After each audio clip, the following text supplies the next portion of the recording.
Atrodamies ražotnē, kur jau veiksmīgi darbojās 20 gadus. Tā kā Durpes novadā ir daudz ābolu audzētāju, mums ir ābeļu dārzi ap 100 hektāriem, ābeļu dārziem lieliem. Tad mums noteikti ir nepieciešama ābolu pārstrāde un augļu logu pārstrāde. Ļoti cieši kontakti ar zemniekiem.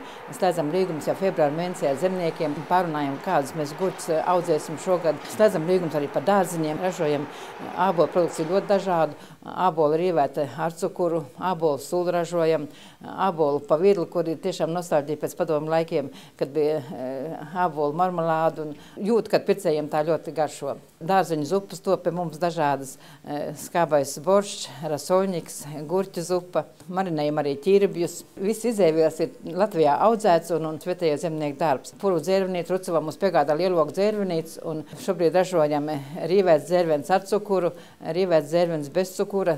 Tad ir dzērveņu ķirbju ābolu biezenis. Jaunums ir dzērveņu sukādes iesākam ražot. Pircēji patīkam, kad atgriežas mūsu stendā, kur mēs tirgojamies. Un šobrīd mēs arī pārdodam produkciju šeit uzņēmumā. Uz vietas atrodas veikals par uzņēmumu ražotāju cenām. Var iegādāties preci arī mūsējo Liepājā, bāze Ezermala 1. Rīgā izplatītā ir Vičūnai Lat bāze. Gemos sijā. Tā kā laipni aicināt uz mūsu stendiem iepirkties un visi ir aicināti uz izstādi, kur notiks sestdien Liepājā, ražos Liepājā.